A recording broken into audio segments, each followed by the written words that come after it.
وقال عز وجل كما ورد في سورة الشورى وما أصابكم من مصيبة فبما كسبت أيديكم ويعفو عن كثير صدق الله العظيم. رب اشرح لي صدري ويسر لي أمري واحلل عقدة من لساني يفقهوا قولي.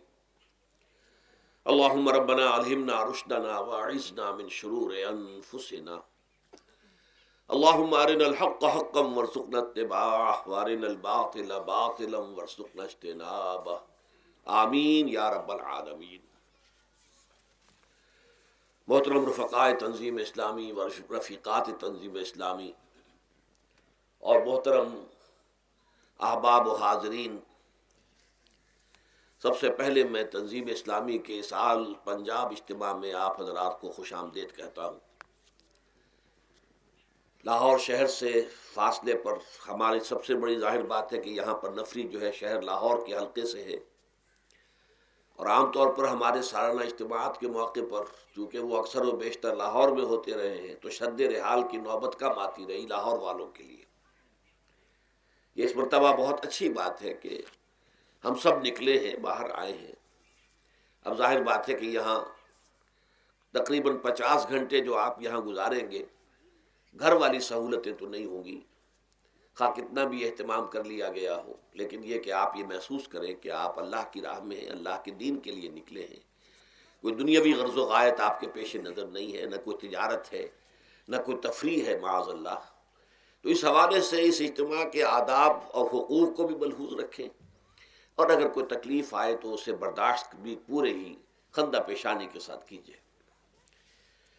میری آج کی گفتگو کا عنوان ہے ہمارے دکھوں کا واحد علاج اسلام.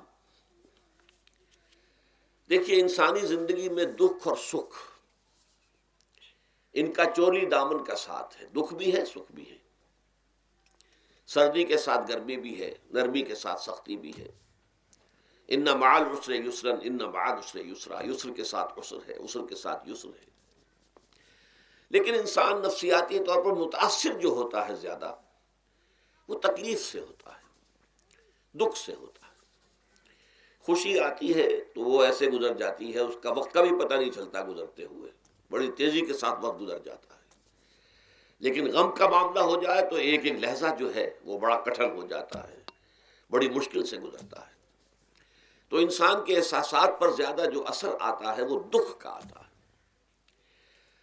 بعض فلسفے دنیا میں ایسے ہیں کہ جنہوں نے اس دکھ، خاص طور پر جو حساس انسان اس کو محسوس کرتا ہے، اس کے اعتبار سے یہ کہا ہے کہ دنیاوی زندگی نرا دکھ ہی دکھ ہے. آپ کو معلوم ہے کہ تعداد انسانوں کی بہت بڑی تعداد ہے جو بدھ مت کی پیروکار ہے، اور بدھ مت کا کلمہ طیبہ یہ ہے، یعنی یہ ان کا اصل الاصول ہے. جیسے ہمارے دین کا اصل الاصول ہے لا الہ الا اللہ محمد رسول اللہ، کلمہ طیبہ. ان کا جو کلمہ طیبہ ہے وہ یہ سروم دکھم، سب دکھ ہی دکھ ہے، سب مصیبت ہی مصیبت ہے. انسانی زندگی جو ہے وہ تو صرف دکھوں سے اور تکلیفوں سے عبارت ہے. اسی کو غالب نے بھی کہا ہے، آپ نے یہ شعر بھی غالب کا میں نے بہت سے دروس میں سنا ہوگا کہ قید حیات و بند غم اصل میں دونوں ایک ہیں. یہ قید حیات ہے. ابھی آپ حدیث سن رہے تھے الدنیا سجن المومن، مومن کے لیے یہ دنیا کی زندگی جو ہے جیل خانہ ہے، یہ قید ہے، قید حیات. جیسے جیل میں آدمی اپنی مرضی سے نہیں جاتا، بھیجا جاتا ہے، اپنی مرضی سے نہیں نکلتا بلکہ نکالا جاتا ہے. اسی طرح لائی حیات آئے قضا لے چلی چلے، اپنی خوشی سے آئے نہ اپنی خوشی چلے. تو دنیا کی زندگی جو ہے وہ واقعتاً ایک اعتبار سے قید خانہ ہے. قید حیات و بند غم اصل میں دونوں ایک ہیں. جب تک یہ زندگی رہے گی غم بھی لگا رہے گا، تکلیفیں لگی رہیں گی، مصائب آتے رہیں گے، انسان کو دکھوں کا سامنا رہے گا، واسطہ رہے گا. موت سے پہلے آدمی غم سے نجات پائے کیوں؟ ظاہر بات ہے جب تک زندگی ہے تو غم ہے، تو موت سے پہلے نجات نہیں مل سکتی. اگرچہ اس کے بعد کا اگلا مرحلہ جو ہے، جو حقیقت کو جاننے والے ہیں وہ تو جانتے ہیں کہ اس کے بعد تو غم کا اور بڑا کڑا مرحلہ آنے والا ہے. اب تو گھبرا کے یہ کہتے ہیں کہ مر جائیں گے، مر کے بھی چین نہ پایا تو کدھر جائیں گے. اگر اللہ ہمیں معاف فرمائے، اپنی رحمت اور مغفرت سے ہمیں ڈھانپ لے، جیسے کہ حضور نے فرمایا الا یتغمدنی ربی برحمتہ، حضور نے فرمایا کہ کوئی انسان بھی محض اپنے اعمال کی بنیاد پر جنت میں نہیں داخل ہو سکے گا جب تک کہ رحمت خداوندی دستگیری نہ کرے۔ کسی صحابی نے بڑی ہمت کی، بڑے جرت کا معاملہ کیا، پوچھ لیا کیا حضور آپ بھی؟ ظاہر بات ہے آپ بھی انسان ہیں، آپ بھی بشر ہیں، قرآن مجید میں کہلوایا گیا ہے اور انما انا بشر مثلکم۔ تو اگر آپ کہتے ہیں کوئی انسان جنت میں داخل نہیں ہو سکے گا محض اپنے اعمال کی بنیاد پر جب تک کہ رحمت خداوندی دستگیری نہ کرے، تو کیا آپ بھی اس قاعدہ کلیہ میں شامل ہیں؟ آپ نے فرمایا ہاں میں بھی، الا یتغمدنی ربی برحمتہ، جب تک کہ میرا رب مجھے اپنی رحمت سے ڈھانپ نہیں لے گا میں بھی جنت میں داخل نہیں ہو سکوں گا۔ تو اس اعتبار سے اللہ تعالیٰ وہاں ہمیں بچا لے، لیکن جو وہاں نہیں بچایا گیا، اب ظاہر بات ہے کہ اس کے لیے جو مصیبت ہے وہ تو پھر دائمی ہے، ابدی ہے، دکھ ہی دکھ ہے۔ میں اس کی طرف زیادہ جانا نہیں چاہتا، اس وقت اصل میں میرا موضوع جو ہے وہ اس دنیا میں دکھوں کا علاج۔ اب اس اعتبار سے غور کیجئے، دکھ دو قسم کے ہیں۔ قرآن مجید پر جتنا میں نے غور کیا، دکھ ایک تو وہ ہے کہ جو ناگہانی طور پر آ جاتے ہیں، اس میں ہماری کسی غلطی کو دخل نہیں ہوتا۔ وہ کوئی آفت سماوی ہے، کوئی زلزلہ آ گیا ہے۔ ابھی آپ کو معلوم ہے بھوج جو قصبہ تھا گجرات سٹیٹ کا، انڈیا کا پورا ختم ہو گیا، اس میں بہت سے مسلمان بھی تھے۔ جب کوئی آفت سماوی آتی ہے تو وہ ظاہر بات ہے کہ پھر سب کے سب لوگ اس کی لپیٹ میں آ جاتے ہیں۔ زلزلہ آ گیا یا کوئی اور طوفان آ جائے، جیسا کہ کئی مرتبہ آپ نے اخبارات میں پڑھا ہوگا، اس سال امریکہ میں بہت طوفان آئے ہیں، مشرقی ساحل پر بار بار طوفان آئے، وہاں بھی لوگ مرتے ہیں، وہاں بھی چھتیں اڑ جاتی ہیں، وہاں بھی تباہی جو ہے آتی ہے۔ تو اس حوالے سے ایک تو ہے وہ ناگہانی آفات، آفت ارضی ہو یا آفت سماوی ہو، زلزلہ ہے یا آفت ارضی ہے، طوفان آ گیا ہے، کوئی سائیکلون آ گیا یا آفت سماوی ہے، یا کوئی آسمان سے بڑا سا پتھر آ جائے۔ آپ کبھی کبھی اخبارات میں پڑھتے ہوں گے کہ ایک بڑی چٹان پاس سے گزر گئی، بہت بڑی خلائی چٹان جو ہے زمین کے قریب سے ہو کر گزر گئی، زمین بچ گئی، ورنہ اگر وہ زمین سے ٹکرا جاتی تو نہ معلوم کتنا بڑا یہاں پر تباہی کا معاملہ ہوتا۔ بڑے بڑے جو ہے شہاب گرتے رہے زمین کے اوپر، بڑی بڑی تباہیاں آتی رہی ماضی میں۔ تو ایک تو یہ ہے، اور ان میں بھی تقسیم کیجئے، یہ ناگہانی تکلیف، ناگہانی مصیبت، یا کوئی آفت سماوی یا آفت ارضی، اس کی بھی پھر دو قسمیں ہو گئی۔ ایک وہ کہ جو افراد کو متاثر کرتی ہے انفرادی سطح پر، آدمی سڑک پر جا رہا تھا، پیچھے سے آ کر کسی گاڑی نے ٹکر ماری، گر گیا، ٹانگ ٹوٹ گئی۔ اب ظاہر بات ہے کہ اس میں اس کا کوئی قصور نہیں ہے، یہ اللہ تعالیٰ کی طرف سے بات آ گئی ہے۔ یا یہ کہ کوئی اگر اجتماعی سطح پر آیا، جیسا کہ زلزلہ ہے، یا جیسا کہ کوئی سائیکلون ہے، کوئی بڑا طوفان ہے، بہت بڑے فلڈز آ گئے ہیں۔ اس وقت بھی موزمبیق میں بہت بڑا فلڈ آیا ہوا ہے، ساؤتھ افریقہ میں، اور افریقہ میں اس پچھلے سال بھی بہت بڑا فلڈ آیا تھا، بڑی تباہی آئی تھی، آ رہا۔ تو یہ آفت سماوی، یہ ظاہر بات ہے کہ اجتماعی سطح پر آتی ہے، بڑی بڑی مقدار میں، تعداد میں لوگ متاثر ہوتے ہیں، لاکھوں لوگ بے گھر ہو جاتے ہیں، ہزاروں آدمی مارے جاتے ہیں۔ تو پہلی شکل جو ہے دکھ کی، جیسا کہ میں نے عرض کیا، وہ ناگہانی دکھ، کوئی آفت ارضی، کوئی آفت سماوی، خواہ وہ انفرادی ہو خواہ اجتماعی۔ اس کے ضمن میں کیا علاج ہے؟ ظاہر بات ہے کہ اس کا علاج یہ تو نہیں ہو سکتا کہ آپ اس کو ختم کر سکیں۔ انگریزی کا ایک محاورہ ہے، what cannot be cured must be endured۔ جو چیز جو ہے جس کا علاج نہیں ہو سکتا وہ تو برداشت کرنی پڑے گی۔ بعض بیماریاں بھی ایسی ہیں، ڈائبٹیز ہو گئی ہے، شوگر کا مرض ہو گیا، ڈاکٹر آپ کو بتائے گا کہ بھائی اب یہ مرض جائے گا نہیں، اب آپ کو اس مرض کے ساتھ ہی اپنے آپ کو ایڈجسٹ کر کے اپنی غذا وغیرہ اس کے مطابق طے کر لیجئے، ورنہ یہ کہ یہ نہ سمجھیے کہ یہ مرض چلا جائے گا۔ تو what cannot be cured must be endured۔ لہذا ان آفت سماوی و ارضی، چاہے وہ انفرادی سطح پر متاثر کرتی ہوں انسانوں کو اور چاہے اجتماعی سطح پر، اس کا تو علاج ایک ہی ہے۔ عربی میں بھی ایک محاورہ یہ ہے کہ کسی نے پوچھا تھا کہ بچھو کے کانٹے کا کیا علاج ہے؟ البکاء الی الصباح، رات کو اگر کاٹا ہے کسی بچھو نے تو روتے رہو صبح تک، یہ علاج ہے، اس کا اور کوئی علاج ہے ہی نہیں۔ تو جو چیز لا علاج ہے اسے برداشت کرنا۔ گویا کہ یہاں جو اصل شے ہوگی کہ دنیاوی آفات، عرضی و سماوی آفات، ناگہانی آفات، ناگہانی مصیبتیں، ان کے ضمن میں ہمیں ایسی شے کی ضرورت ہے جو ہمارے اندر برداشت پیدا کر دے، اس کو جھیلنا آسان بنا دے، ہم اس کی وجہ سے بجھ کر نہ رہ جائیں، ہماری ہمتیں جواب نہ دے جائیں، ہمارا ارادہ ختم نہ ہو جائے، ہمارا حوصلہ پست نہ ہو جائے، بلکہ برداشت ہو، جھیلنا ہو، تحمل ہو۔ ابھی بٹر صاحب کہہ رہے تھے اللہ تعالیٰ ذرا سا متحمل ہے، میں نے کہا یہ بہت غلط بات کہہ رہے ہیں، اللہ بہت متحمل ہے۔ وہ ذرا سا تو یوں سمجھیے کہ ان کے کہنے کے انداز میں یہ بات آ گئی، ذرا سا رحیم بھی ہے، نہیں وہ بہت رحیم ہے، بہت متحمل ہے، بہت حلیم ہے۔ لیکن یہ کہ ہمیں یہ جو آفات سماویہ اور عرضیہ ہیں جو ہمارے اوپر آ جاتی ہیں اللہ کی طرف سے، ان کے ضمن میں ذہنی ایک ایٹیچیوڈ پیدا ہو جائے، سوچ کا ایک خاص رخ بن جائے، انسان کے احساسات ایک خاص طرز پر ڈھل جائیں، تو پھر ان کو برداشت کرنا آسان ہو جاتا ہے۔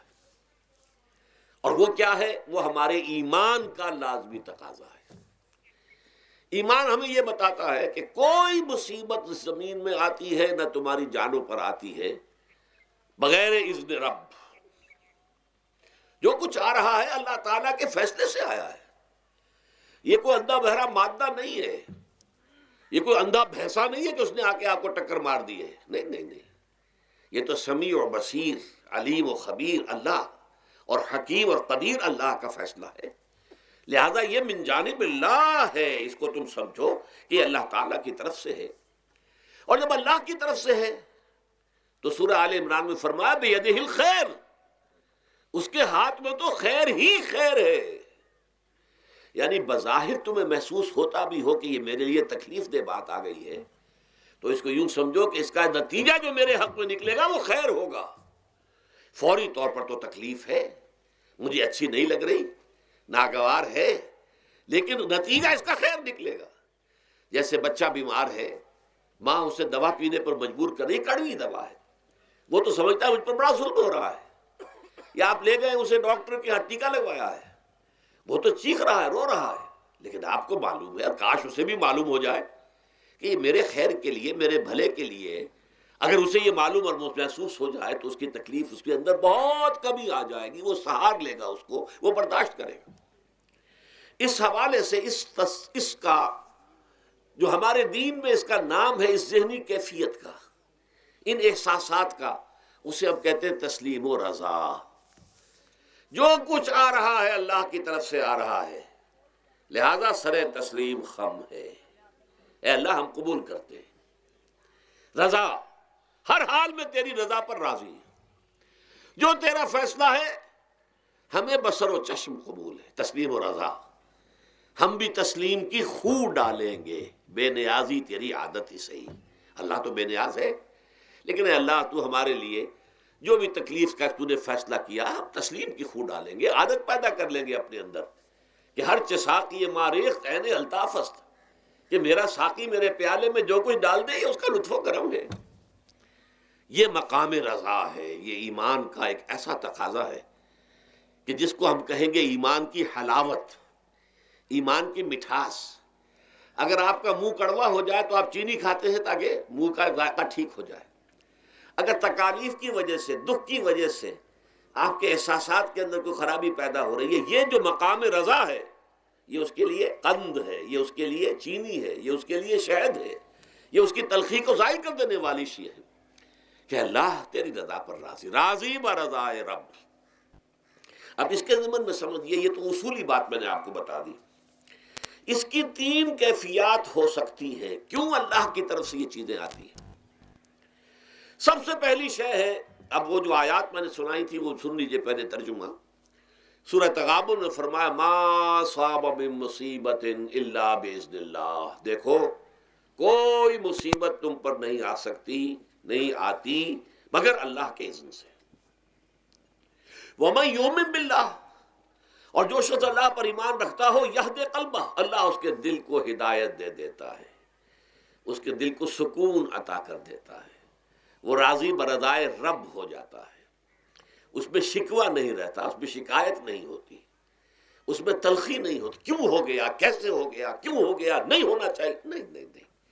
یہ سارا جو پیچ آدمی کھاتا رہتا ہے نا اندر ہی اندر، وہ جو پیچ کھا رہا ہے، یہ سب پیچ سے نجات مل گئی۔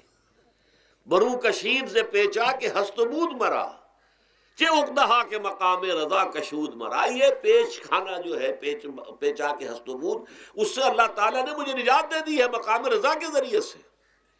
کتنے بڑے بڑے عقدے میرے حل ہو گئے اس مقام رضا سے، چے اقدہا کے مقام رضا کشود میرا، میرے تو بہت سے عقدے اس سے حل ہو گئے۔ اس حوالے سے ایک موٹی بات تو یہ ہو گئی، لیکن اب اس کو 3 حصوں میں تقسیم کیجئے۔ پہلی بات یہ کہ یہ اللہ کی طرف سے آزمائش کے طور پر آتے ہیں۔ آزمائش، میرا بندہ اس پر صبر کرتا ہے یا نہیں، یا میرے خلاف بکواس کرنے پر آمادہ ہو جاتا ہے۔ اللہ تو ایسا ہے، اللہ نے تو ہم پر کبھی کرم کیا ہی نہیں ہے، اللہ تو ظالم ہے، معاذ اللہ معاذ اللہ معاذ اللہ۔ کہیں ایسا تو نہیں، میرا بندہ جو ہے تکلیف کو جھیلتا ہے میری وجہ سے، یہ سمجھ کے کہ اللہ کی طرف سے آئی۔ یہ صبر جو ہے یہ بہت بڑی کامیابی ہے اگر انسان کو حاصل ہو جائے۔ اور اس صبر کے نتیجے میں 2 اور باتیں پیدا ہوتی ہیں۔ یہ مضامین علیحدہ علیحدہ دروس کے اندر آتے رہے ہیں، لیکن آج ایک نئے عنوان کے تحت جمع ہو کر آ رہے ہیں۔ پہلی بات یہ ہوتی ہے کہ یہ امتحان کا نتیجہ کیا نکلتا ہے کہ آپ نے ایک امتحان پاس کیا تو آپ کے اگلے درجے میں ترقی ہو جاتی ہے۔ 5ویں کا امتحان پاس کر لیا نا تو 6ٹھی میں جائیں گے، اب 6ٹھی کا امتحان پاس کریں گے تو 7ویں میں جائیں گے، 7ویں کا پاس کریں گے تو 8ویں میں۔ درجہ بدرجہ انسان کی دینی، ایمانی اور روحانی ترقی کا ذریعہ یہ آزمائش بنتی ہے۔ جتنا اس میں صبر ہوگا، جتنا اس میں تسلیم و رضا جو ہے آپ حاصل کرتے جائیں گے تو آپ کے درجے بلند ہوتے چلے جائیں گے۔ آپ کا امتحان کڑے سے کڑا آئے گا، بڑے سے بڑا آئے گا، مشکل سے مشکل تر آئے گا۔ ایک وقت میں MA کا امتحان بھی آپ کو دینا ہوگا، ایک وقت میں ہو سکتا ہے PhD کے لیے تھیسس آپ لکھیں، پھر اس کے اوپر جو ہے ٹیم بیٹھی ہوئی اور آپ سے وہ بحث کرے، جرا کرے آپ سے، وہ بھی کرنا ہوگا۔ لیکن یہ کہ اگر پرائمری ہی میں فیل ہو گئے تو اس کا سوال ہی پیدا نہیں ہوتا کہ کبھی آپ MA کا یا PhD کا تھیسس بھی لکھیں۔ اور اسی کو دوسرے انداز میں کہا گیا ہے قرآن مجید میں، وَلِيُبْلِيَ الْمُؤْمِنِينَ مِنْهُ بَلَاءً حَسَنًا۔ اصل میں ابلا کہتے ہیں، بلا یبلو جو ہے عربی زبان میں آتا ہے آزمانا۔ خلق الموت والحیات لیبلوکم ایکم احسن عملا، یہی معنی ابتلا کے بھی، ابتلا یبتلی آزمانا۔ ابلا یبلی جو آتا ہے باب افعال سے، اس میں آتا ہے کسی کو کسی تکلیف میں ڈال کر اس کو نکھارنا، کہ اس کا جوہر نکھر جائے، اس کے اندر جو خیر ہے وہ اور چمک جائے، لوگوں کو بھی معلوم ہو جائے کہ یہ شخص اس مقام کا اہل ہے، اس کے اندر یہ صلاحیت ہے، اس میں یہ قوت موجود ہے۔ تو یہ گویا کہ اہل ایمان کی صلاحیتوں کو نکھارنے کے لیے اور ان کے درجات کی ترقی کے لیے بھی اللہ تعالیٰ دنیا کے اندر یہ مصیبتیں اور امتحانات جو ہیں آزمائش کے حوالے سے افراد پر بھی اجتماعی طور پر بھی لاتا ہے۔ اور ایک اس کا اور بھی ہے، اہل ایمان پر اس طرح کے ابتلاء و آزمائش کی ایک نوعیت اور بھی ہے، اور وہ یہ ہے کہ جو بھی آپ سے غیر ارادی طور پر یا یہ کہ آپ نے کوئی گناہ ارادی طور پر بھی کر لیا، اللہ تعالیٰ اس کی سزا اسی دنیا میں دے کر آخرت کی سزا سے محفوظ کر دیتا ہے۔ گویا کہ اس سے بڑا خیر کیا ہوگا؟ یہاں کی سزا کیا ہے؟ جھیل لی آپ نے، بخار آ گیا، ٹانگ ٹوٹ گئی، چلیے 3 مہینے آپ بستر پر پڑے رہے نا، اور کیا ہوا؟ کچھ نہیں۔ لیکن یہ کہ آخرت کی سزا ملتی بہت عظیم ہوتی، لہذا کفارہ بناتا ہے اللہ تعالیٰ ان گناہوں، ان جو بھی گناہ ہو گئے ہیں، غلطیاں ہو گئی ہیں، ان کا کفارہ اللہ تعالیٰ بندہ مومن کے لیے، حضور کی ایک حدیث ہے، اس کا متن مجھے اس وقت یاد نہیں ہے، کہ مومن کا معاملہ عجیب ہے، اسے کوئی تکلیف پہنچتی ہے صبر کرتا ہے، وہ اس کے گناہوں کا کفارہ بن جاتا ہے، اور اگر کوئی خوبی ملتی ہے اس پر اللہ تعالیٰ کا شکر ادا کرتا ہے، اس کے درجات بلند ہو جاتے ہیں۔ تو یہ معاملہ جو ہے اللہ تعالیٰ کی طرف سے بندہ مومن کے حق میں خیر، کہ در حقیقت اس کے ان گناہوں کی پاداش کہ جو اس نے یہاں کر لیے ہیں، یہی دنیا میں دے کر دھو دیا جائے، پاک کر دیا جائے، جیسے آپ کو معلوم ہے دھوبی جو ہے کپڑے کو بھٹی میں چڑھاتا ہے، گرم پانی میں ڈالتا ہے کہ ڈالتا، تاکہ اس کا میل نکلے، اس کے آگے پٹکتا بھی ہے ذرا اس کو تاکہ وہ میل اچھی طرح چھٹ جائے اس سے۔ اسی طرح اگر دنیا میں ہمارے میل چھٹ جائیں، دنیا میں اگر ہمارے گناہ دھل جائیں تو یہ بڑے نفع کا سودا ہے، بڑے نفع کا سودا ہے، بڑے نفع کا سودا ہے۔ اس اعتبار سے آپ غور کیجئے کہ اگر یہ حقائق ہمارے سامنے رہے تو کیا کوئی تکلیف دنیا کی ہمیں بھاری محسوس ہوگی؟ ہمیں تو بتایا یہ گیا ہے کہ عسیٰ ان تکرہوا شیئا وہو خیر لکم وعسیٰ ان تحبوا شیئا وہو شر لکم واللہ یعلم وانتم لا تعلمون۔ ہو سکتا ہے کہ تم کسی چیز کو ناپسند کرو، درا حال ہے کہ اسی میں تمہارے لیے خیر ہے، تمہیں نہیں پتا، اور ہو سکتا ہے تم کسی چیز کو پسند کرو، درا حال ہے کہ اس میں تمہارا شر ہے لیکن تمہیں نہیں معلوم۔ اللہ یعلم وانتم لا تعلمون، اللہ جانتا ہے تم نہیں جانتے۔ اس حوالے سے سبردم بتو مایا خیش را تو دانی حساب کم و بیش را، اے اللہ، اس کو کہتے ہیں تفویض۔ یہ سورہ تغابن کے درس میں یہ تمام مضامین تفصیل سے آتے ہیں کہ ایمان کے جو باطنی ثمرات ہیں اس میں سب سے پہلے مقام رضا ہے، پھر تفویض ہے، توکل ہے۔ آپ محنت کر رہے ہیں، محنت کر رہے ہیں، محنت کر رہے ہیں، نتیجہ نہیں نکلا۔ ایک نتیجہ یہ نکلے، ایک بچے نے بہت محنت کی، دن رات کام کیا، فیل ہو گیا امتحان میں۔ اب صدمے سے کمر ٹوٹ سکتی ہے اس کی، لیکن نہیں، ہو سکتا ہے کہ اللہ تعالیٰ نے اسی میں میرے لیے خیر رکھی ہو۔ اس لیے کہ ہماری محنت سے کچھ نہیں ہوگا، ہمارے مادی وسائل سے کچھ نہیں ہوگا، ہوگا اللہ کے اذن سے، اللہ کی مرضی سے، اللہ کی مشیت سے۔ یہ ہمارے لیے خاص طور پر اس اعتبار سے بہت اہم نکتہ ہے، ہم سب راہ حق کے مسافر ہیں، اپنے اپنے بس پڑتے محنت کر رہے ہیں، وقت بھی صرف کر رہے ہیں، مال بھی صرف کر رہے ہیں، محنت کر رہے ہیں، مشقت کر رہے ہیں، لیکن فرض کیجئے جیسا کہ ہے فی الواقع، فرض کیا کیجئے، وہ تو واقع سامنے کی بات ہے، نتائج نکلتے نظر نہیں آ رہے، قدم نہیں بڑھ رہے، ہماری طرف لوگوں کا رجوع عام نہیں ہے، ٹھیک ہے، اس پر قطعاً بدل ہونے کی بات نہیں ہے، یہ اللہ تعالیٰ کی مشیت میں ہوگا، جب وہ چاہے گا تب ہوگا۔ ہمارا کام یہ کہ اپنا فرض ادا کیے چلے جائیں بس، اور نتیجے سے بالکل ذہن کو اپنے منقطع کر لیں، ذہن کا کوئی تعلق آپ کے نتیجے کے ساتھ نہ رہے۔ یہ جب تک کیفیت ہماری نہیں ہوگی، ہم اس راہ پر استقامت اور مدام اس پر محنت اور جد و جہد کرنا جو ہے وہ ہمارے لیے ممکن نہیں رہے گا۔ اس کے لیے میں اگر آپ کے سامنے رکھوں معاملہ کہ حضور صلی اللہ علیہ وسلم کے جو پہلے 10 برس ہیں، جب سے آپ کو آغاز ہوا ہے وحی کا، اس کے بعد سے پہلے 10 برس دن رات کی محنت، شدید مشقت، یہاں تک کہ اللہ بھی روک رہا ہے، نبی آپ اپنے آپ کو ہلاک کر لیں گے، لعلک باخع نفسک الا یکونوا مؤمنین، کیا آپ اپنے آپ کو اس صدمے میں ہلاک کر لیں گے؟ یہ ایمان نہیں لا رہے، اس قدر صدمہ۔ لیکن اس کے ساتھ یہ ہے کہ یہ نہیں ہے کہ نتیجہ نہیں نکل رہا تو کام چھوڑ کے بیٹھ جائیں، نہیں، معاذ اللہ، معاذ اللہ۔ نتیجہ نہ نکلے تو حضرت نوح علیہ السلام کی عمر بھی اگر حضور کی ہوتی، 950 برس بھی حضور دعوت دیتے، آپ کا کام تھا، آپ کا فرض تھا۔ حضرت نوح علیہ السلام بھی تو آخر اللہ کے ایک بندے تھے، اللہ کے رسول تھے، 950 برس تک دعوت دی ہے۔ فَلَبِثَ فِيهِمْ أَلْفَ سَنَةٍ إِلَّا 50 عاما، یہ تو ہم مانتے ہی نا، اگر قرآن کے اندر نص قطعی صریح الفاظ نہ ہوتے کہ 950 برس تک رہے، ورنہ یہ بات سمجھ سے بالا تر ہے۔ عام طور پر معلوم ہوتا ہے کہ اس دور میں ابھی عمریں زیادہ تھی لوگ۔ بہرحال جو میں نے عرض کیا تھا کہ دکھ جس سے انسان متاثر ہوتا ہے، اس کی ایک قسم وہ ہے کہ جو ہمارے ارادہ اور اختیار سے باہر، اللہ کی مشیت سے، اللہ کے اذن سے، اللہ کی مرضی سے آتا ہے۔ اس کے لیے ہمارا کام صرف برداشت ہے۔ جو شے بھی ہمیں برداشت کی صلاحیت عطا کر دے وہی اس کا علاج ہے۔ جیسے آپ کو معلوم ہے کہ بخار بہت تیز چڑھا ہوا ہے، اس کی دوا نہیں ہے اسپرین یا کوئی اور پیراسیٹامول، بخار کی شدت کو کم کر دے گا، وہ کوئی علاج نہیں ہے۔ علاج تو ہوگا اگر معلوم ہو کہ کون سے جراثیم ہے، کس کی وجہ سے ہے، اس کا صحیح اینٹی بائیوٹک کون سا ہے، وہ علاج ہوگا۔ یہ علاج نہیں ہے، لیکن اس کی شدت کی کمی اور اس کے اندر جو احساس ہے جھیل جانے کا، وہ انسان کے لیے آسان ہو جاتا ہے۔ یہی مضمون آیا ہے سورہ حدید میں بھی، ما اصاب من مصیبت فی الارض ولا فی انفسکم، یہاں کھول دیا اس مضمون کو۔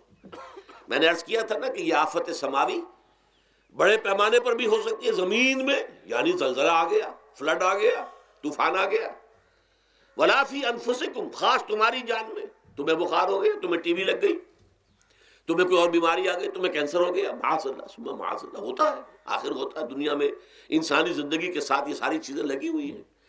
لیکن یہ چیزیں ما اصاب من مصیبت فی الارض ولا فی انفسکم، نہیں پڑتی تم پر کوئی پڑنے والی کوئی مصیبت، کوئی تکلیف، نہ پوری زمین میں بڑے پیمانے پر، نہ تمہاری جانوں میں انفرادی سطح پر، الا فی کتاب من قبل ان نبراہا، مگر یہ کہ وہ تو ایک کتاب میں، کتاب اللہ کے علم کی کتاب، ام الکتاب، اس میں پہلے سے درج موجود ہے۔ یہ الٹ ٹپ نہیں ہو گیا، یہ اچانک نہیں ہو گیا۔ آپ اچانک سمجھتے ہیں کہ صاحب میں تو جا رہا تھا، اچانک ٹرک نے آ کے مجھے دھکا مار دیا۔ اچانک کوئی شے یہاں نہیں ہوتی، اس کائنات میں پتہ تک نہیں ہلتا جب تک کہ اذن رب نہ ہو۔ اچانک کا کیا سوال؟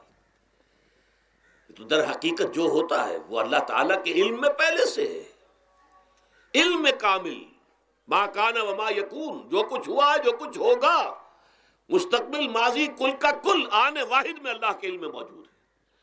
لہذا یہاں اچانک کچھ نہیں ہوتا، جو بھی آیا ہے اللہ کے اذن سے آیا ہے، اور یہ پہلے سے اللہ کے علم کے اندر موجود تھا، لکھا ہوا تھا، الا فی کتاب من قبل ان نبراہا ان ذلک علی اللہ یسیر۔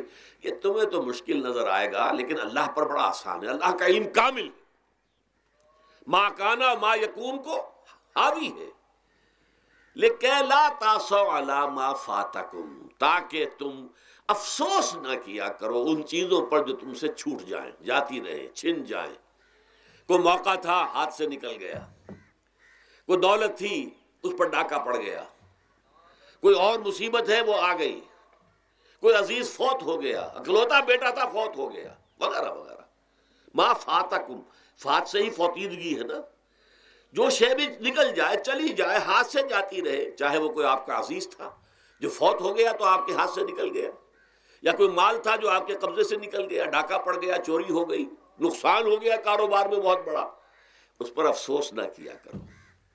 اگر افسوس کرو گے تو اس کا مطلب کیا ہوگا کہ تمہیں اللہ پر اعتماد نہیں ہے، یا تم سمجھتے ہو کہ اللہ کے سوا بھی کوئی ہے جو یہ کام کر سکتا ہے۔ کائنات میں تو ایک ہی کی مرضی چلتی ہے، وہ ہے اللہ۔ لہذا اگرچہ وہ کسی کے ذریعے سے تکلیف آپ کو پہنچی ہے، کسی نے آپ کو پتھر مارا ہے، وہ پتھر ہو سکتا ہے آپ کو نہ لگتا، لگ گیا ہے تو اللہ کے فیصلے سے لگا ہے، اس کا باپ بھی نہیں پتھر مار سکتا آپ کو اگر اللہ کا اذن نہ ہو۔ لہذا آپ پتھر مارنے والے کو بھی مجرم سمجھیے، ٹھیک ہے، اس سے بھی قصاص لینے کا آپ کو حق ہے، لیکن یہ جان لیجئے کہ جو آیا ہے پتھر وہ اذن رب سے آیا ہے۔ اب ظاہر بات ہے کہ اگر یہ کیفیت ہوگی تو غصہ اتنا نہیں ہوگا اس شخص پر کہ جس نے یہ کام کیا ہے، بلکہ ہو سکتا ہے آدمی مسکرا کے رہ جائے، جیسے کہ وہ میں واقعہ سناتا رہا ہوں اپنے دروس میں کہ ایک درویش منش آدمی جا رہا تھا، جو رب کرے سو ہو، جو رب کرے سو ہو، جو رب کرے سو ہو۔ کسی شخص نے پتھر اٹھا کر دے مارا، اس کے سر پہ لگ گیا کہ اس نے پیچھے پلٹ کر دیکھا کس نے مارا ہے۔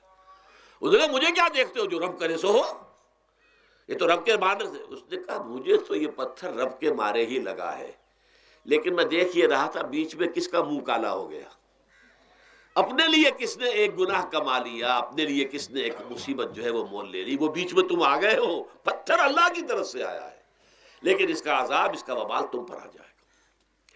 بہرحال یہ تو میں نے عرض کیا آپ کے سامنے، وہ چیزیں کہ جو آ جاتی ہیں، وہ تکالیف، وہ مصائب جو اللہ کی طرف سے من جانب اللہ ہے، اس میں آپ کسی کو مورد الزام نہیں ٹھہرا سکتے، وہ آپ پر آ گیا۔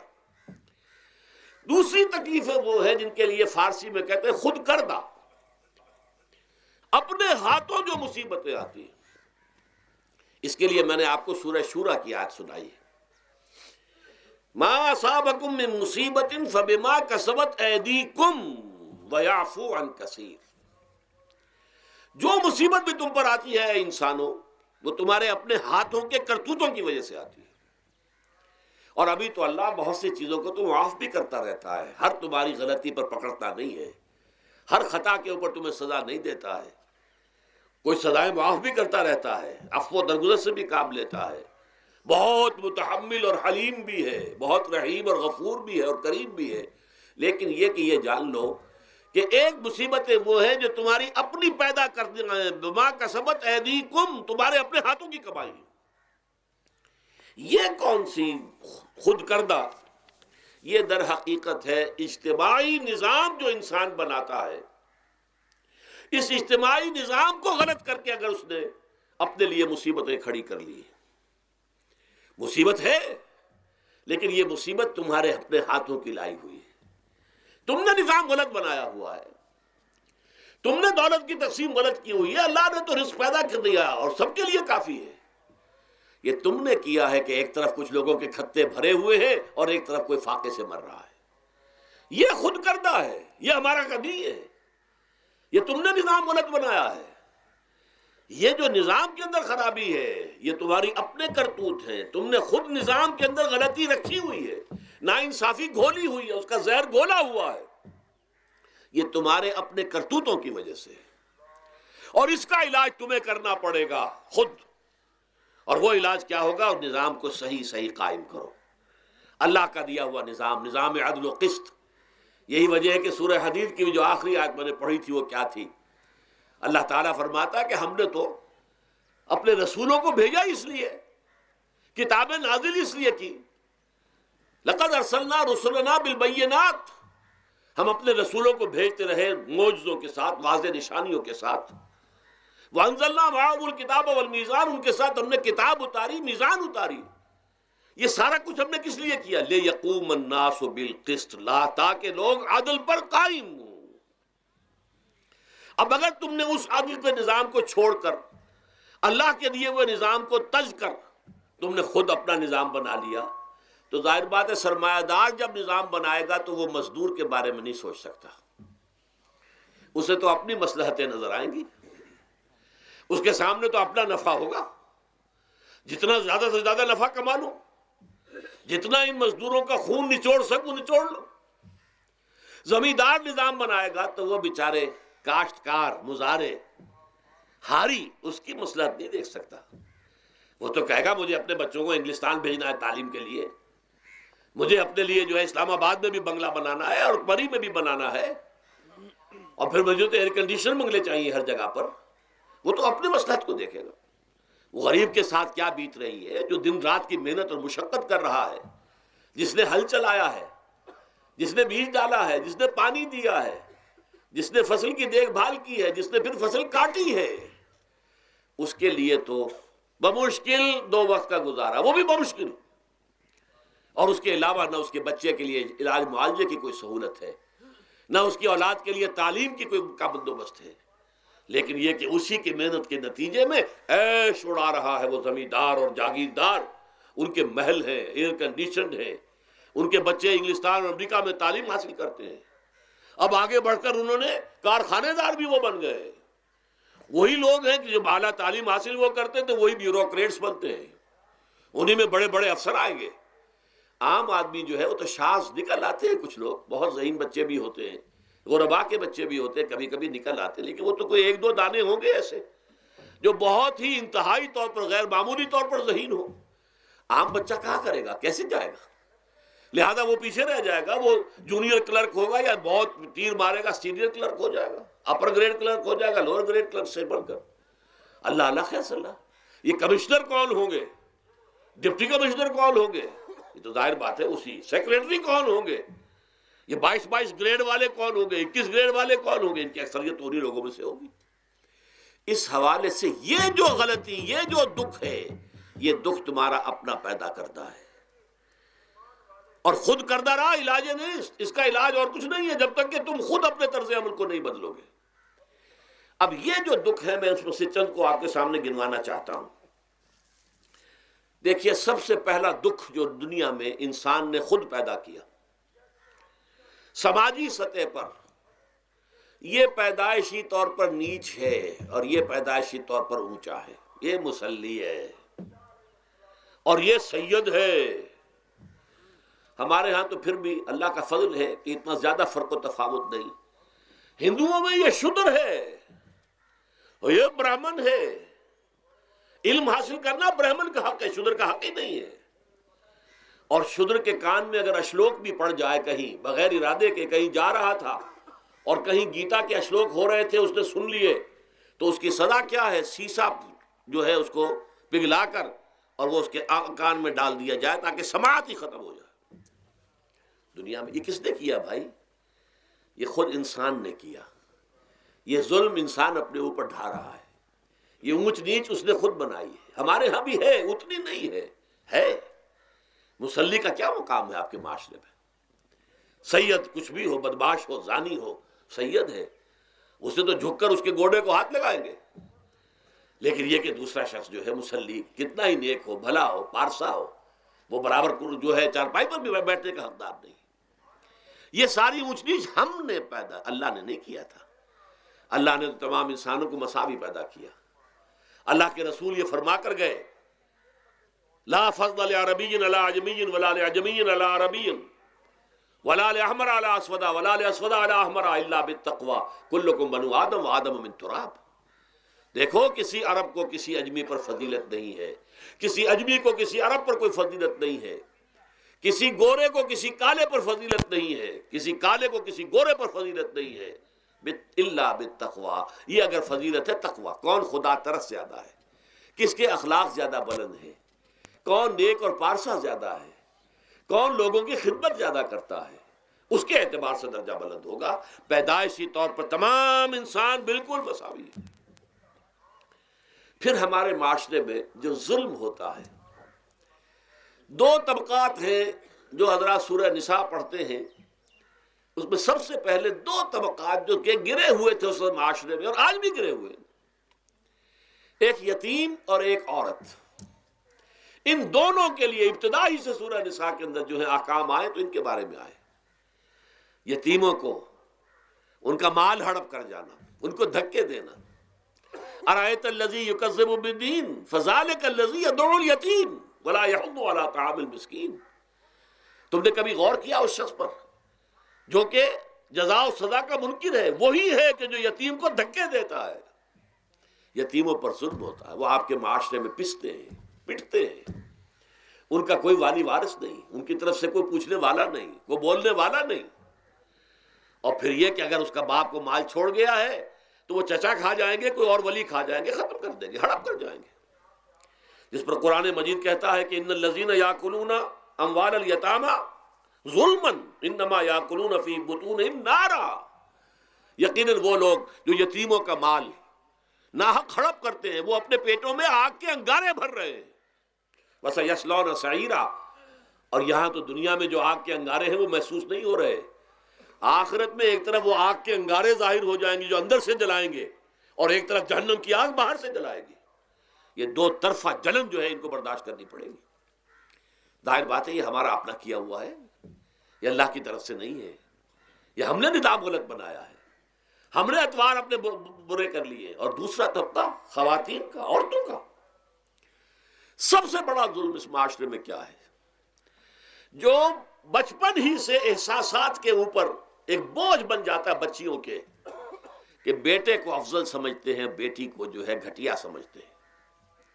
اس قدر ناانصافی، اس قدر ناانصافی۔ اسی باپ کے نطفے سے بیٹا بھی ہے اور بیٹی بھی ہے، اسی ماں کے رحم میں بیٹے نے بھی پرورش پائی ہے، بیٹی نے بھی پرورش۔ بعضکم من بعض، قرآن کہتا ہے تم سب ایک دوسرے میں سے ہو، کوئی افضل نہیں، کوئی گھٹیا نہیں۔ اللہ تعالیٰ نے، اللہ کے نبی نے کسی بیٹے کی پرورش پر کوئی اجر و ثواب نہیں بتایا۔ ہاں، 2 یا 3 بیٹیوں کو پال پوس کر، تہذیب سکھا کر، پھر ان کی شادی کر کے ان کے گھروں میں پہنچا دیا، جنت کی ضمانت اللہ تعالیٰ دے رہا ہے۔ اور سب سے بڑی بات یہ کہ سب سے زیادہ محبوب انسان حبیب اللہ محمد ہے صلی اللہ علیہ وسلم، اور محمد کو اللہ نے بیٹے نہیں دیے، دیے بھی تو لے لیے، بیٹیاں دی، 4 بیٹیاں دی۔ اور کتنی محبت کرتے تھے محمد صلی اللہ علیہ وسلم کی بیٹیوں سے، خاص طور پر حضرت فاطمہ سے، وہ تو آپ سیرت میں پڑھیے کتنی محبت، کس قدر محبت۔ سب سے چھوٹی تھی شاید اس لیے۔ بہرحال پہلی بات تو یہ کہ بچپن ہی سے وہ دعویٰ پڑھنا شروع ہو جاتا ہے بچیوں کے ذہنوں پر کہ ہم کو گھٹیاں ہیں، ہمارے بھائی بڑیاں ہیں، ہمارے والدین جو ہیں ان سے زیادہ محبت کرتے ہیں، ہم سے نہیں کرتے۔ پھر شادی میں اکثر و بیشتر لڑکیوں کی مرضی کا کوئی خیال نہیں کیا جاتا. یہ ظلم ہے جو ہم کر رہے ہیں. لڑکی کی مرضی کے بغیر، اس کے اذن کے بغیر، اس کی اجازت کے بغیر کوئی شادی نہیں ہو سکتی. زبردستی وہ بھیڑ بکریاں نہیں ہے کہ جس کے ہاتھ چاہا آپ نے بیچ دیا. معاذ اللہ ثم معاذ اللہ ثم معاذ اللہ. یہ ضرور ہے کنواری بیٹی ہے تو اس سے صرف آپ نے پوچھا اور وہ خاموش رہی، بس یہ بھی کافی ہے. البتہ یہ کہ اگر کوئی سیبہ ہے جس سے پہلے نکاح ہو گیا تھا، بیوہ ہو گئی، یا پہلے شادی تھی ایک خلا لے لی، طلاق لے لی یا طلاق ہو گئی، اس کو تو کہنا پڑے گا کہ ہاں مجھے کوئی اعتراض نہیں ہے اگر میری فلاں شخص سے شادی کر دی جائے، اس کے بغیر نکاح ہو نہیں سکتا. پھر ان سب کے اوپر سب سے بڑا ظلم، یہ تو اللہ تعالیٰ آپ کو توفیق دے تو دوسرا رکوع سورہ نساء کا پڑھیں. کتنی تاکید کے ساتھ احکام آئے ہیں وراثت کے. وراثت مما قل منہ او کثر، چاہے زیادہ مال کسی نے چھوڑا ہو چاہے تھوڑا سا چھوڑا ہو، لیکن وراثت کے احکام جو ہیں ان کو نافذ کرنا ہوگا. نصیبا مفروضا، یہ اللہ کی طرف سے حصے ہیں جو مقرر کر دیے گئے ہیں. لیکن ہمارے معاشرے میں کون ہے جو بیٹیوں کو دینے کو تیار ہو اور بہنوں کو دینے کو تیار ہو؟ مجھے تو حیرت ہوئی تھی. مالا کنڈ میں آپ کو معلوم ہوگا ایک دفعہ بڑی تحریک چلی تھی شریعت کے نفاذ کی. مولوی صوفی محمد صاحب بڑے نیک آدمی ہیں، بہت، اس میں کوئی شک نہیں. 80,000 کا مجمع لے کر، جلوس لے کر وہ چل پڑے تھے اسلام آباد کی طرف. جیسے ابھی اکرم آوان صاحب نے دھمکی دی تھی کہ 3 لاکھ میرے پاس ہیں، لیکن وہ 3 لاکھ میں سے وہ تو ان کے ہاں جمع جو ہوئے مشکل 5 سے 6 ہزار آدمی جمع ہوا تھا کل. لیکن یہ تو 80,000 کو مالا کنڈ سے لے کر اور دریائے اٹک تک تو پہنچ گیا تھا. اللہ کا بندہ، 80,000 کا قافلہ وہاں روکا گیا. لیکن ان سے بھی جب میں نے جا کر بات کی کہ مولانا شریعت آپ نافذ کروانا چاہتے ہیں، لیکن کیا آپ بچیوں کو بھی وراثت کا حق دینے کو تیار ہیں؟ کیا نہیں، یہ تو رواج کا معاملہ ہے. میں نے کہا لا حول ولا قوت الا باللہ. اگر یہ رواج کا معاملہ ہے تو باقی چیزیں بھی رواج کی ہیں. پھر شریعت بدل چکی ہے، اب شریعت کا رواج نہیں رہا، ساری شریعت چھوڑ دیجیے آپ. لیکن ان کی نیکی کی بات ہے یہ کہ پہلے توجہ کبھی ان کی ادھر نہیں ہوئی، لیکن میری یہ بات جو ہے ان کو لگ گئی، ان کے دل کو. اگلی مرتبہ جب ان سے ملنے گیا تو انہوں نے کہا کہ اب میں نے بیعت لینی شروع کی ہے لوگوں سے کہ وہ اپنی بیٹیوں کو بھی حق دیں گے، وراثت کے اندر تقسیم کر کے دیں گے حصہ. لیکن یہ کہ اس وقت تک انہوں نے کہا تھا ابھی کل 28 آدمیوں نے بیعت کی ہے. وہ 80,000 سے بیعت یہ لینی آسان کام نہیں ہے. 80,000 کو جوش دلا کر شریعت کے نام پر لا کر ٹکرا دینا یہ آسان کام ہے، لیکن 80,000 سے یہ بیعت لینا کہ پورے شریعت پر عمل کریں گے یہ بہت مشکل ہے. یہی تو وجہ ہے ہمارا قافلہ اگر سست گام ہے تو کیوں ہے. ہم یہ کہتے ہیں کہ پہلے میدان میں آنے سے پہلے اپنی ذات پر، اپنے گھر میں دین نافذ کرو، پھر باہر نکلو. اپنی معاش اور اپنی معاشرت پر اسلامی شریعت نافذ کرو، پھر باہر آ کر اسلام کا نعرہ لگانے کا تمہیں حق پہنچتا ہے، ورنہ نہیں. اگر تمہاری اپنی ذات پر دین نافذ نہیں، چہرے پر 12 بجے ہوئے ہو، اللہ تعالیٰ کے نبی کی سنت کا کہیں آثار دور دور تک نظر نہ آ رہے ہو، روزانہ پھاوڑا چلا رہا ہو آدمی نبی کی سنت کے اوپر شیو کر رہا ہو، اور پھر وہ کہے میں اسلام چاہتا ہوں. بھائی اللہ کے بندے، پہلے ذرا یہ کمی پوری کر لے. اور اگر تیرے کاروبار میں کوئی حرام شے ہے، تیری معاش میں کوئی حرام شے ہے، کوئی سودی معاملہ کیا ہو، ختم کر اس کو. اللہ کے بندے، بینک کی سروس کر رہا ہے، چھوڑ اس کو. اگر یہ کام کر لو، بے پردگی اختیار کی ہوئی ہے. اللہ نے تو پردہ سکھایا ہے، اللہ کے نبی نے پردہ سکھایا ہے، شریعت اسلامی نے پردہ رکھا ہے. مردوں اور عورتوں کا اختلاط پسند نہیں ہے. اس پر عمل کرو، پھر آنا میدان میں، پھر دوسروں کی غلطی جو ہے بتانا اس کو کہ یہ تم غلط کر رہے ہو، مشرف تم یہ کر رہے ہو، غلط کر رہے ہو، فلاں تم یہ کر رہے ہو، غلط کر رہے ہو، نواز شریف تم یہ کر رہے ہو، غلط کر رہے ہو. لیکن یہ ہے کہ اس سے پہلے اپنے اوپر. اسی لیے میں نے آپ کو بتا دیا وہ واقعہ کہ انہوں نے بتایا، بعد میں اور بھی آ گئے ہوں گے انشاءاللہ، مجھے امید ہے. لیکن جب میں ملا تھا تو انہوں نے کہا تھا ابھی صرف 28 آدمیوں نے بیعت کی. بہرحال عورتوں کا ایک حق ہے جو حضور نے بیان فرمایا اور قرآن مجید نے بیان کیا.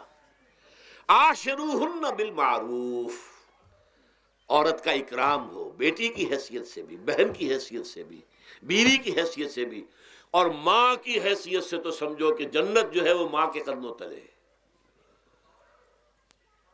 الجنت تحت اقدام الامہات، فرمان ہے محمد رسول اللہ صلی اللہ علیہ وسلم کا۔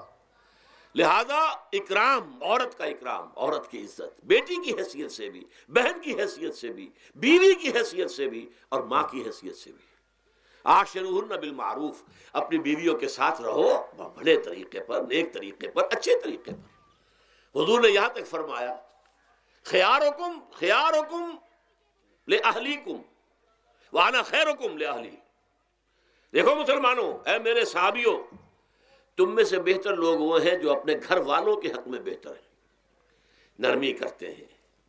عورت کے بارے میں یہ بھی فرمایا، ایک مرتبہ سواری تیز دوڑا رہے تھے جو بھی اونٹ کو لے کے جانے والے تھے، جبکہ ہودج میں کچھ خواتین سوار تھیں۔ حضور نے فرمایا دیکھو نہ، یہ نگینے ہیں جو سوار ہیں، ان کو زیادہ دھکے نہ لگواؤ تیز تیز اونٹ چلا کر، ان کے ساتھ نرمی ہو، ان کے ساتھ نیکی کی جائے، ان کے احساسات کا خیال رکھا جائے، ان کے ساتھ زیادتی نہ ہو، مار پیٹ کا کیا سوال، معاذ اللہ ثم معاذ اللہ۔ ان کے ساتھ جو ہے عاشروہن بالمعروف، بھلے طریقے پر گزارا کرو۔ یہاں تک فرمایا ہو سکتا ہے کہ کسی وجہ سے تمہاری بیوی جو ہے تمہاری نگاہوں سے گر جائے، اب آپ کے دل میں اتنی محبت نہیں رہی، لیکن اللہ فرماتا ہے دیکھو ہو سکتا ہے کہ اس میں کوئی پہلو ایسا ہو، تلاش کرو، کوئی پہلو ایسا ہو بہتری کا کہ جس کی وجہ سے تلاش کر کے اس کو اپنی نگاہوں میں مرکوز کر لو، تاکہ اس کے تمہارے دل میں اس کے لیے محبت دوبارہ اثر نہ ہو۔ اس پہلو کی وجہ سے جو تمہاری نگاہ سے اوجھل تھا، وہ اچھائی اس میں ہے، سیرت کی اچھائی ہے۔ صورت بہت اچھی نہیں ہے، اللہ نے سیرت اچھی دے دی ہے۔ جو کچھ دیا، جو اچھائی ہے، جو بھلائی ہے، اس کو تلاش کرو اور نگاہ کو وہاں پر جماؤ تاکہ تم ان کے ساتھ اچھا سلوک کر سکو۔ اس سے آگے آئیے، معاشی میدان ہے سب سے زیادہ سخت اور سب سے زیادہ کٹھن اور سب سے زیادہ ظالمانہ نظام۔ اس میں سب سے بڑا ظلم جو ہمارے پاکستان میں ہے وہ یہ زمینداری، غیر حاضر زمینداری، اور یہ جاگیرداری۔ محنت کرے کسان مزدور ہاری، عیش کرے جاگیردار زمیندار، یہ اس سے بڑا ظلم اور کوئی نہیں ہو سکتا۔ اور چونکہ ہماری معیشت بنیادی طور پر زرعی معیشت ہے، ہمارا تو زیادہ تر جو آبادی کا طبقہ ہے وہ کاشتکار ہے، لہذا سب سے بڑا ظلم جو ہو رہا ہے وہ در حقیقت یہ زمینداری، غیر حاضر زمینداری اور جاگیرداری۔ اب اس میں سمجھ لیجئے اس بات کو اچھی طرح، کتنا بڑا ظلم ہے۔ ایک شخص خود شہر میں رہ رہا ہے، لاہور میں، ساری سہولتیں اسے حاصل ہیں، کتنی سہولت ہوتی ہے، ٹوٹی کھولی اور پانی آ رہا۔ دیہات میں جا کے بیچارے کاشتکار کو معلوم ہو سکتا ہے کہیں سے دور سے پانی کھینچ کر لانا پڑتا ہو کسی کنویں سے، کہاں اسے یہ سہولت ہے کہ ٹوٹی کا کان مروڑا اور پانی حاضر، کہاں یہ سہولت ہے کہ بجلی کا بٹن اوپر سے نیچے کیا اور بقع روشن ہو گیا۔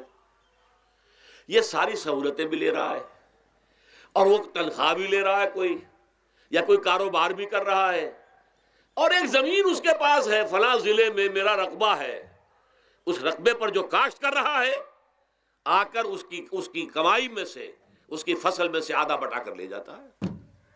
کیا حق پہنچتا ہے اسے؟ یہ مزارعت جو ہمارے ہاں جس کو جائز قرار دے دیا گیا، یہ دور ملوکیت میں جائز قرار دیا گیا۔ بادشاہت جو ہے وہ چلتی تھی، جیسے آپ نے کن کھجورا دیکھا ہے نا، اس کے بہت سی ٹانگیں ہوتی ہیں، کن کھجورے کی کتنے پاؤں ہوتے ہیں، سینکڑوں۔ ایسے ہی بادشاہوں کے یہ پاؤں ہوتے تھے، جاگیردار، 3000 منصبدار، 5000 منصبدار، 20,000 منصبدار، 30,000 منصبدار، یہ جاگیردار، بڑے بڑے علاقے ان کے پاس ہے۔ اب ظاہر بات ہے کہ وہ خود تو کاشت نہیں کر سکتے نا، انہیں تو مزارع چاہیے، لہذا مزارعت کے جائز ہونے کا فتویٰ دیا گیا۔ جب اسلام میں بادشاہت آ گئی، ملوکیت آ گئی اور جاگیرداری آ گئی، جو ملوکیت کے پاؤں ہیں وہ کنسلے کی طرح، کن کھجورے کی طرح اس کے پاؤں ہیں، تو وہ تو جاگیردار ہے۔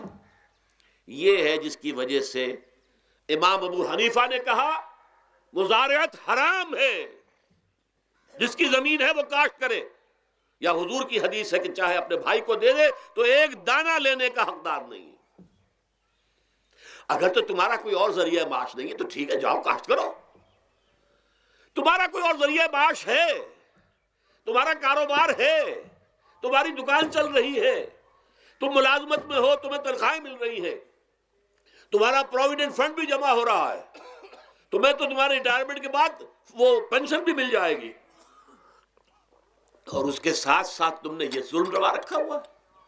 زمین اگر ہے یا تو جاؤ کاشت کرو، ورنہ یہ کہ اس زمین کو دے دو اپنے کسی بھائی کو، ملکیت تمہاری رہے گی، کاشت وہ کرے گا تو جو فصل ہوگی اس کی برداشت بھی وہی کرے گا، وہی لے کر جائے گا۔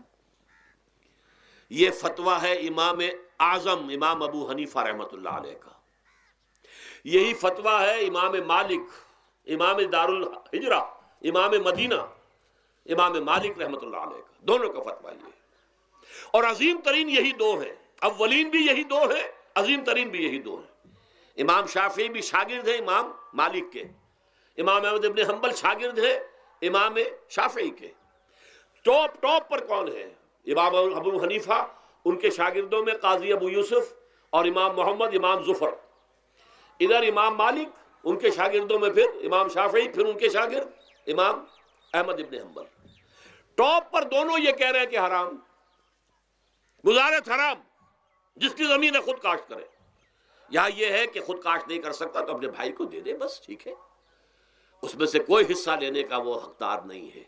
جو محنت کرے، جو خون پسینہ اپنا لگائے، وہی اس سے ساری جو ہے آمدنی اس کو حاصل ہونی چاہیے۔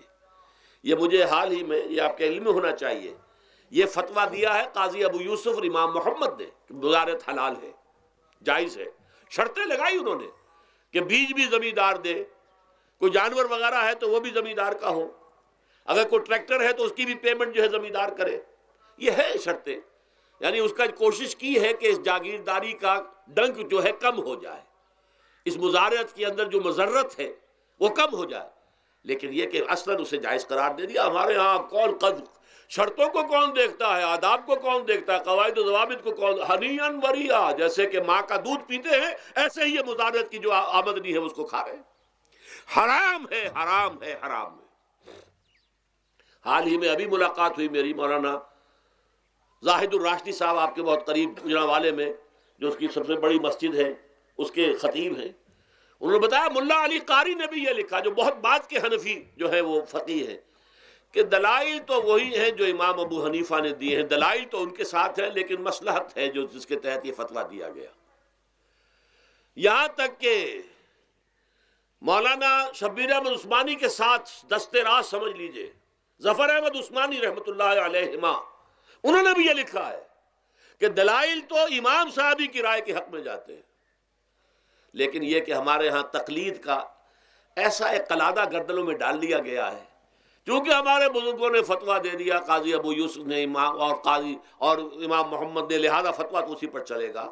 میں نے ان سے بات کی اور ان کا ڈٹ کر میں نے کہا میدان میں آئیے، نہ کام کیجیے، جب تک یہ مزارعت ختم نہیں ہوتی ہے، جب تک جاگیرداری اور زمینداری ختم نہیں ہوتی ہے، اس ملک میں کوئی سیاست صحیح آ ہی نہیں سکتی۔ یہ سیاست تو وڈیروں کا، جاگیرداروں کا، بڑے بڑے زمینداروں کا کھیل ہے۔ یہ آپ نے پتہ نہیں نام سنا ہے کہ نہیں، میوزیکل چیئرز گیم، یہ ہوتا ہے ان کا کھیلنے والوں کا، بہت زیادہ دولت والے جو ہیں، یہ ان کا کھیل ہے۔ ان کو کام تو کوئی کرنا نہیں ہوتا، جاگیردار ہے، اسے کوئی کام کرنا ہے۔ وہ بیٹھ کر ایک کلب بنا رکھی ہے، یہ پارلیمنٹ کیا ہے، کلب ہے، وہاں بیٹھ کے وہ اپنا وقت گزاری کرتے ہیں۔ یہ پوائنٹ آف آرڈر آ گیا ہے، اور یہ جو ہے ہماری حقوق جو ہے، پریولیج موشن آ گئی ہے، وہ کرتے نہیں گفتگو بیٹھ کر۔ تو یہ جان لیجئے کہ یہ ظلم کس نے کیا ہے؟ یہ خود کردہ ہے، یہ ہم نے اس نظام کو برداشت کیا ہوا ہے۔ جب تک ہم نہیں اٹھیں گے یہ نظام ختم نہیں ہوگا۔ خود کردہ کا علاج خود ہی کرنا ہوگا۔ یہ غلط نظام جو چلا آ رہا ہے، جب تک کہ اس کو ہم بدلیں گے نہیں، اس کو ختم نہیں کریں گے، اس وقت تک یہ ظلم کیسے ختم ہوگا؟ اس سے آگے آئیے، ایک ہے کارخانے دار۔ کارخانے دار کو اور مزدور کو آپ نے چھوڑ دیا کہ باہم طے کریں۔ کارخانے دار کہتا ہے میں تو صاحب آپ کو 15 روپے دوں گا، کام کرنا ہے تو کریں، نہیں کرتے تو نہ کریں۔ آپ نے زیادہ سے زیادہ یہ کیا کہ نہیں، یہ ویج بہت کم ہے، آپ نے ایک یونین بنا لی، کچھ ہڑتال کر دی۔ اچھا ہڑتال کر دی، 10 دن کی ہڑتال کے بعد غریب مزدور کا تو بچہ ہو سکتا ہے بھوکا مرنے لگے، کارخانے دار کی صحت پہ کوئی اثر پڑے گا؟ اس میں لاکھوں ہیں، کروڑوں ہیں، اس کی صحت پر کوئی اثر نہیں پڑتا۔ لہذا یہ ظلم ہے۔ اس ظلم کا علاج کیا ہے؟ اگر یہ ضمانت ریاست کی طرف سے ہو، حکومت کی طرف سے، کہ اگر تمہیں تمہاری مناسب مزدوری نہیں ملتی مت کرو کام، لیکن تمہارے بچے کو بھوکا ہم نہیں مرنے دیں گے، تمہیں سبسسٹنس الاؤنس دیں گے، ان ایمپلائمنٹ الاؤنس دیں گے، ہم زکوٰۃ کا نظام قائم کریں گے جس کے تحت کہ انڈر رائٹ کر دیں گے، طے کر دیں گے، لکھ دیں گے کہ ہر شہری کی بنیادی ضروریات کی کفالت ریاست کے ذمے ہے۔ اب اگر ایسا ہے تو ایک آدمی پاؤں جما کر بات کرے گا نا کارخانے دار کے ساتھ، ایک امپلائی جو ہے امپلائر سے بات کرے گا پاؤں جما کر، جناب آپ مجھے تنخواہ کم دے رہے ہیں میں کام نہیں کروں گا۔ لیکن اب کیا ہے؟ جناب آپ مجھے تنخواہ کم دے رہے ہیں میں کام نہیں کروں گا۔ مالک کہتے جاؤ دفعہ ہو جاؤ، پھر وہ کیا کہتا ہے؟ اچھا جی میں اسی تنخواہ پہ کام کروں، اس کا تو کوئی فائدہ، اسی کی جائے کہاں وہ؟ مارکیٹ میں تو سرمایہ داروں کا گٹھ جوڑ ہے، انہوں نے کارٹلز بنا رکھے ہیں، وہ تو ظاہر بات ہے کہ وہ ویج نہیں بڑھائیں گے، الا یہ کہ مزدور کی پوزیشن ایسی ہو کہ وہ بھی ڈٹ کر کھڑا ہو جائے۔ اور وہ ڈٹ کر کھڑا کب ہوگا؟ جب اس کو ضمانت ملی ہوئی ہو ریاست کی طرف سے، حکومت کی طرف سے، کہ اگر تمہارے پاس جاب نہیں ہوگا، کام نہیں ہوگا، تمہارے پاس کوئی مزدوری نہیں ہوگی تو تمہیں اتنا وظیفہ تو ہر مہینے ملتا رہے گا جس سے تم اور تمہارے اہل و عیال جو ہے وہ کم سے کم زندہ رہ سکو۔ پھر کھڑے ہو کر بات کر سکتا ہے مزدور، پھر صحیح جو ہے ان کے درمیان معاہدہ ہوگا تو وہ منصفانہ ہوگا، عادلانہ ہوگا۔ جب تک یہ نہیں ہے، اور یہ نظام کیسے ہوگا؟ جب تک کہ زکوٰۃ کا نظام قائم نہ کیا جائے۔ اب زکوٰۃ کا بھی ایک نظام تو وہ تھا جو بدنام کرنے کے لیے زکوٰۃ کو ضیاء الحق صاحب نے نافذ کیا، وہ تو بدنامی ہے، وہ تو سود کا کمیشن ہے کہ سود میں آپ کو اگر 6% ملتا تھا تو 2.5% انہوں نے کاٹ لیا، 3.5% آپ کو دے دیے، تو سود میں سے حصہ لے لیا ہے نا۔ سود کو حرام کریں اور زکوٰۃ پورے مال پر، سارے تجارتی اموال پر مال زکوٰۃ لیں۔ آپ کی دکان میں جناب 10 لاکھ کا مال پڑا ہوا ہے، 2.5% کے حساب سے دے دیجئے، کتنا من اکاؤنٹ آپ کر لیجئے گا۔ کوئی ایک ہے سٹاکسٹ، آپ کے گودام میں اتنا سٹاک پڑا ہوا ہے، اتنی مالیت کا 2.5% دیجئے، تمہاری اتنی بھیڑیں بکریاں ہیں، اتنی بھیڑیں اتنی بکریاں نکال دو۔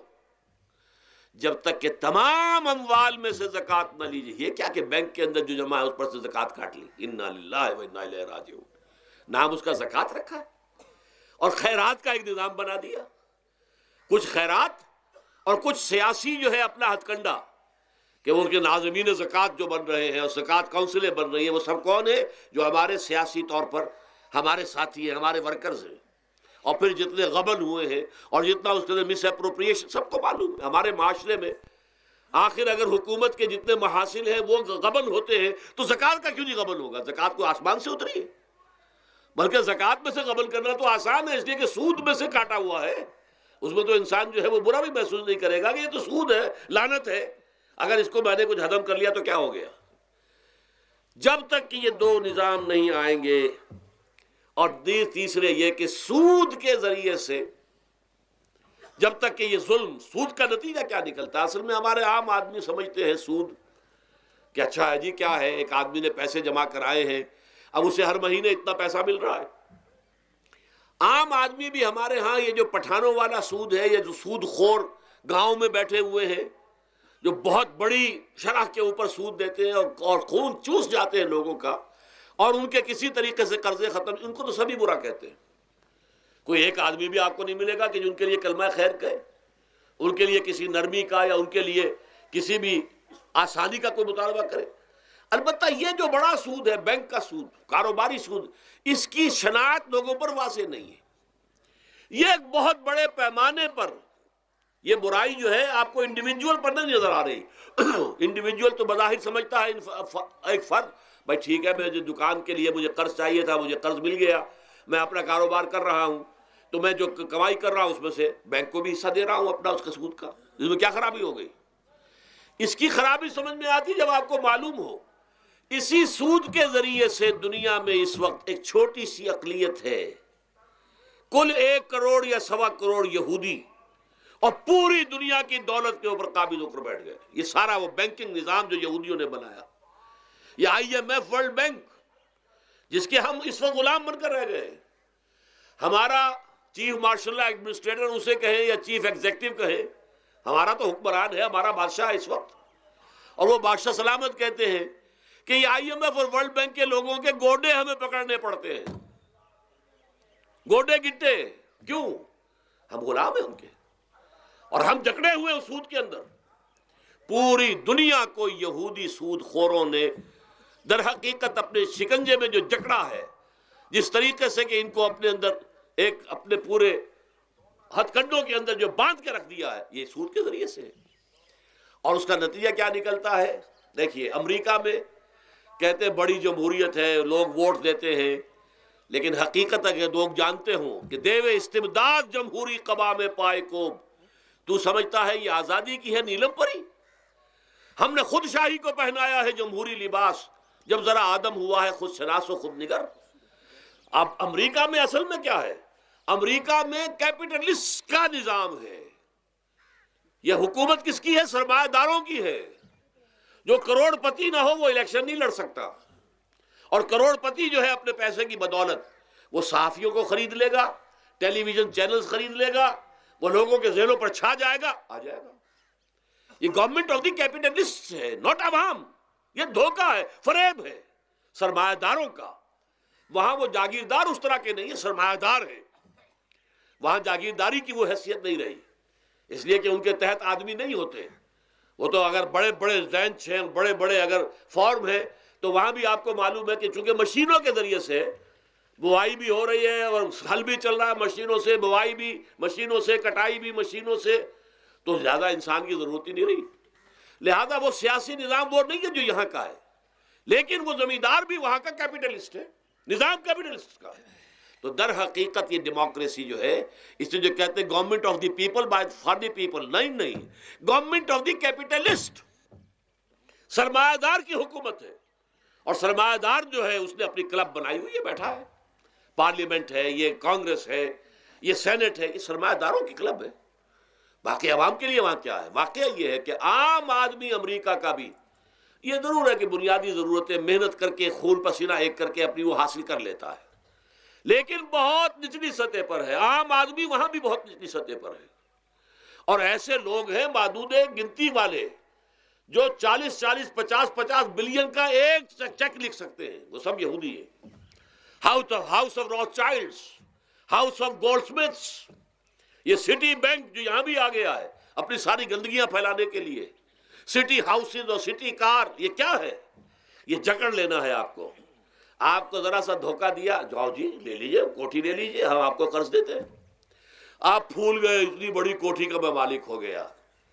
اب جب اس کا قرض دینے کا چکانے کا معلوم ہوا کہ میں تو غلام ہو کر رہ گیا ہوں، جو کماؤں وہ سارا کا سارا ان کی قسط کے اندر چلا جائے گا. اور اگر خدا نہ خواستہ کہیں ڈیفالٹ کر گیا تو جتنا میں نے دیا تھا وہ بھی ہضم، اور مکان وہ ضبط کر کے اور نیلام کر دیں گے. اللہ خیر صلی اللہ.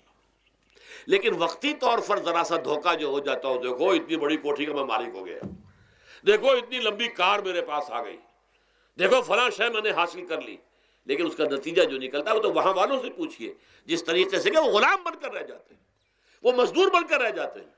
جیسے بھٹوں میں آپ نے دیکھا ہے، بھٹوں میں جو مزدور ہوتے ہیں وہ بکے ہوئے ہوتے ہیں، وہ غلاموں کی طرح ہوتے ہیں. ان کو بلکہ لوگ ایک دوسرے سے خرید کر لے کر جاتے ہیں. ایک بھٹے والا آتا ہے اور دوسرے بھٹے کی جو مزدور جو غلام ہے ان کو وہ وہاں کی پیمنٹ کر کے اور لے جاتا ہے. وہ بالکل ان کے سرس کی طرح ہے، ان کے غلاموں کی طرح ہے. یہ ساری جو میں نے آپ کے سامنے گنوائی ہیں، یہ در حقیقت نوع انسانی کو جو تقسیم کیا گیا، انگریزی میں آپ کہتے ہیں ہیوز اور ہیو ناٹس. قرآن نے اس کے لیے کیا لفظ استعمال کیا؟ محرومین اور مترفین. اور ان مترفین کی وجہ سے اللہ کا عذاب آتا رہا دنیا میں. ان کے گلچھرے ابھی بسنت منائی، کس نے منائی؟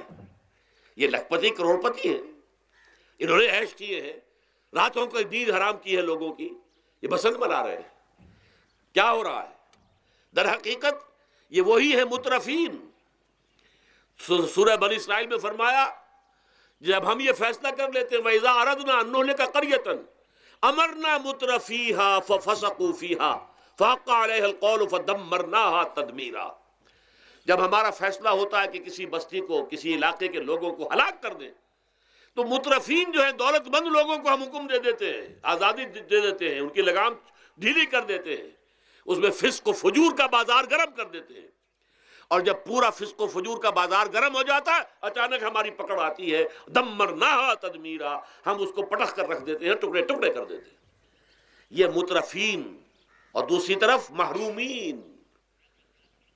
اسی طریقے سے مستضعفین اور مستکبرین. ایک طرف مستکبرین ہے، ہاٹی پیپل، جو کہ پارلیمنٹ میں جاتے ہیں، جو جاتے ہیں سینٹ کے اندر بیٹھتے ہیں، جن کا ایک طبقہ ہے، وہ ایک علیحدہ ہی ہے، ان کی سوسائٹی علیحدہ ہے، ان کے تہوار علیحدہ ہیں. نیو ایئرز نائٹ پر جو کچھ یہ کرتے ہیں بدماشیاں، اس کا ذرا سا آپ کو اندازہ بہرحال دیہات کے رہنے والوں کو نہیں ہے. لاہور اور کراچی کے لوگوں سے پوچھئے کیا ہوتا ہے، اسلام آباد کے لوگوں سے پوچھئے، پشاور اور کوئٹہ کے لوگوں سے پوچھئے. یہ سب در حقیقت مستضعفین ایک طرف، مستکبرین دوسری طرف، محرومین ایک طرف اور مترفین ایک طرف. یہ سوسائٹی کو تقسیم کر کے، اور پھر تقسیم کرو اور راج کرو، ڈیوائیڈ اینڈ رول. یہ آپس میں ٹکرائیں گے، آپس میں لڑیں گے، تم ان سب کے اوپر حکومت کرو. اب ظاہر بات ہے کہ اس کا علاج میں نے عرض کیا تھا نا، کہ پہلے قسم کے دکھ تو وہ ہیں جو من جانب اللہ آتے ہیں، اس کا تو سوائے برداشت کے کوئی مادہ نہیں، کوئی اس کا اور ہمارے پاس چارہ نہیں. لیکن برداشت کا حوصلہ بڑھانے کے لیے وہ ساری باتیں ایمان کے ذریعے سے ہمیں ملتی ہیں. لیکن یہ جو خود کردہ ہے، اپنے غلط نظام کی وجہ سے جو دکھ ہم نے پھیلا رکھا ہے، جو محرومی پھیلا رکھی ہے، جو بھوک پھیلا رکھی ہے، جو لوگوں پر ظلم کا جو ہے بازار گرم ہو رہا ہے، چاہے وہ سماجی سطح پر ہے، گھروں میں ہے، چاہے بازاروں میں ہے، چاہے مارکیٹوں میں ہے، چاہے کھیتوں میں ہے، چاہے کارخانوں میں ہے، یہ سب ہمارے غلط نظام کا نتیجہ ہے، یہ اللہ کی طرف سے نہیں ہے. وما اصابکم من مصیبت فبما کسبت ایدیکم، یہ تمہارے اپنے ہاتھوں کی کمائی ہے، تمہارے اپنے ہاتھوں کے کرتوت ہیں، تم نے غلط نظام کو قبول کیا ہوا ہے. اب اس کا علاج کیا ہوگا؟ اب علاج ایسے ہوگا جد و جہد کے ذریعے سے اس نظام کو ختم کیا جائے. اس لیے کہ یہ تو میں نے آپ کے سامنے بیماری کا بیان کر دیا ہے، علاج کیا ہے انشاءاللہ اس کے بارے میں گفتگو جو ہے وہ پرسوں ہوگی 11 بجے دن. اقول قولی ھذا واستغفر اللہ لی ولکم ولسائر المسلمین والمسلمات.